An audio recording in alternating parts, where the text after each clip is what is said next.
Évangile de Jésus-Christ selon saint Jean. Jésus affirmait avec force: « Celui qui croit en moi, ce n'est pas en moi qu'il croit, mais en celui qui m'a envoyé. Et celui qui me voit, voit celui qui m'a envoyé. Moi qui suis la lumière, je suis venu dans le monde pour que celui qui croit en moi ne demeure pas dans les ténèbres. Si quelqu'un entend mes paroles et n'y reste pas fidèle, moi je ne le jugerai pas, car je ne suis pas venu juger le monde, mais le sauver. Celui qui me rejette et n'accueille pas mes paroles aura un juge pour le condamner. La parole que j'ai prononcée, elle le condamnera au dernier jour. Car ce que j'ai dit ne vient pas de moi. Le Père lui-même qui m'a envoyé m'a donné son commandement sur ce que je dois dire et déclarer, et je sais que son commandement est vie éternelle.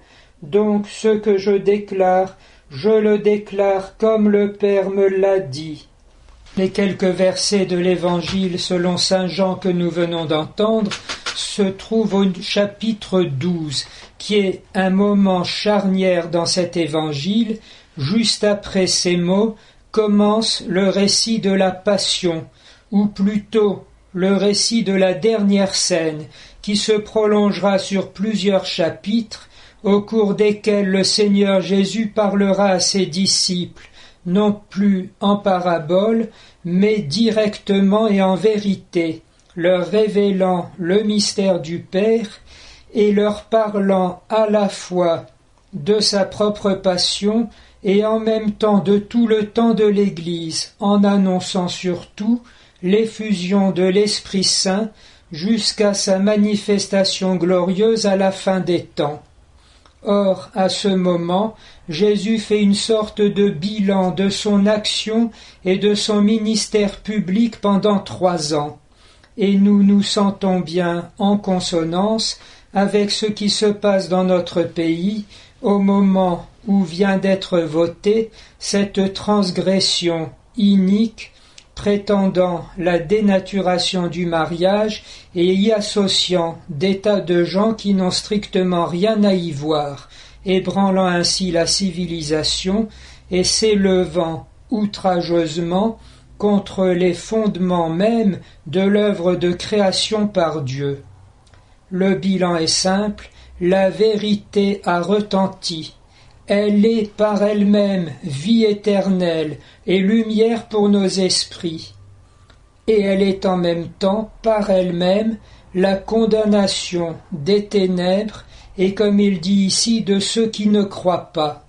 Nous devons avoir cette simplicité et ce sérieux d'entrer dans le même constat du Seigneur Jésus, de communier ainsi à ceux qui le fait vivre lui-même.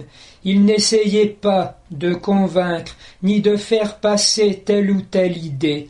Il portait témoignage de ce qu'il est et de ce que c'est que l'amour de Dieu pour le monde.